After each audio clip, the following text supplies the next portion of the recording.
সুশৃঙ্খলভাবে আমাদের এই পদযাত্রা শেষ হচ্ছে।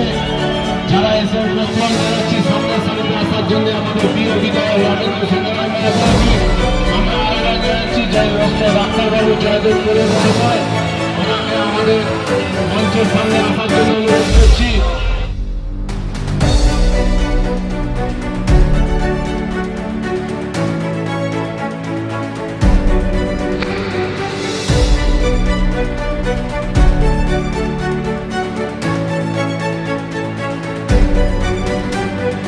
আমাদের নেত্রী, বাংলার নেত্রী, আমরা মনে করি ভারত নেত্রী মমতা বন্দ্যোপাধ্যায়, তিনি ডাক দিয়েছেন ভারতবর্ষের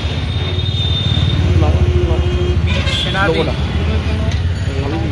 শ্রদ্ধা জানাতে, আর যারা প্রাণ দিয়েছে দেশের সার্বভৌমত্ব রক্ষায়, দেশ ও মাতৃকা রক্ষা করার জন্য, তাদেরকে কৃতজ্ঞ চিত্তে স্মরণ করা।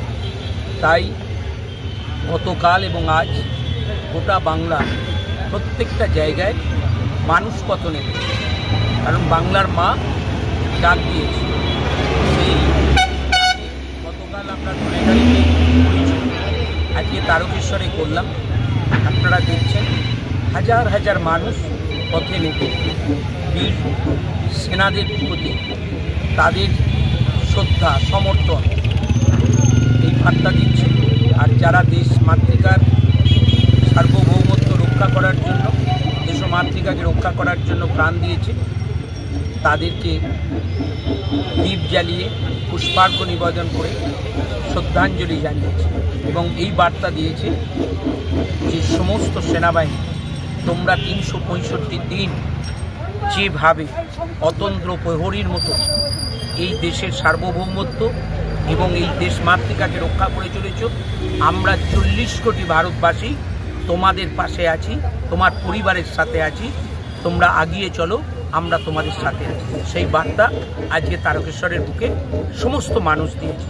নেমেছে ছাত্ররা পথে, নেমেছে ডাক্তাররা, নেমেছে আদিবাসী সম্প্রদায়, নেমেছে আমার ইমাম সাহেবরা, নেমেছে আমাদের পুরোহিতরা, নেমেছে আমাদের কৃষকরা, নেমেছে আমাদের নার্সরা, নেমেছে আমাদের সর্বস্তরে মানুষ। এটাই তো বাংলা, এটাই তো ভারতবর্ষ। তাই বীর শহীদদের শ্রদ্ধা জানিয়ে বীর সেনাদের পাশে আমরা আছি।